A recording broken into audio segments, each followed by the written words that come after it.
britannique. Avant cela, on va démarrer avec l'actualité de l'emploi. Et on va parler du télétravail. En France, ça concerne 9% des salariés, le télétravail.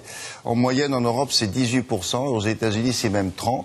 Et il y a des régions comme le Cantal qui, pour développer leur région précisément, développer le territoire, inciter les gens à venir, eh bien, on proposait ça à des télétravailleurs. Voici l'exemple filmé par Sophie Pignal et son équipe.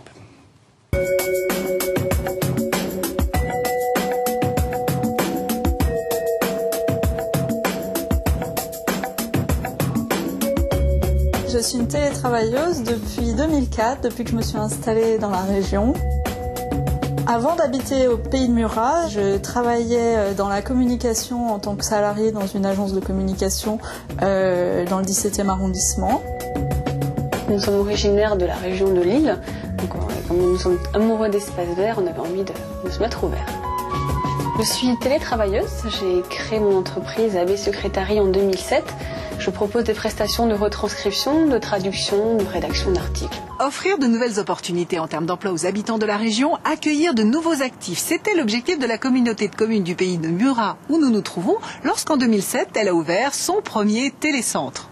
Alors nous avons créé notre premier télécentre en 2007. Nous avons créé en 2008 le premier centre de formation au télétravail de France, qui d'ailleurs, à ma connaissance, est aujourd'hui le seul centre de formation au télétravail en France. Alors je vais, pendant ces 10 jours, vous présenter les différentes étapes de la création d'une entreprise à votre domicile. Nous avons des formations qui sont destinées à des télétravailleurs qui souhaitent créer leur entreprise. Nous avons des formations à destination des DRH d'entreprises ou de collectivités départementales ou régionales, des entreprises qui souhaitent développer, elles, le télétravail salarié. Alors vous allez également faire des exercices qui vont porter sur votre propre projet. Ça a été un cheminement personnel pour moi de me transformer en travailleur indépendant. Aujourd'hui, je suis plus sereine parce que j'ai eu beaucoup d'angoisse. Bon, j'en ai encore un peu, mais disons qu'il y a une sorte de régularité qui s'installe. Donc, au final, je trouve que c'est formidable. Voilà. Pas question pour ces précurseurs du télétravail de s'arrêter là.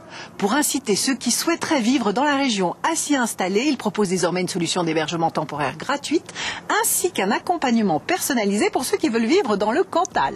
Dans le dispositif d'accueil que nous avons mis en place, eh bien, je peux citer des formations gratuites, la mise à disposition d'un bureau gratuit dans le télécentre, un logement passerelle, tant que la personne s'installe dans le territoire, et puis aussi, et c'est très très important, nous avons désigné un référent pour l'accompagnement des personnes qui viennent s'installer en territoire. Voilà, c'est ici chez moi, c'est une maison que la communauté de communes du Pays de Murat nous met à disposition.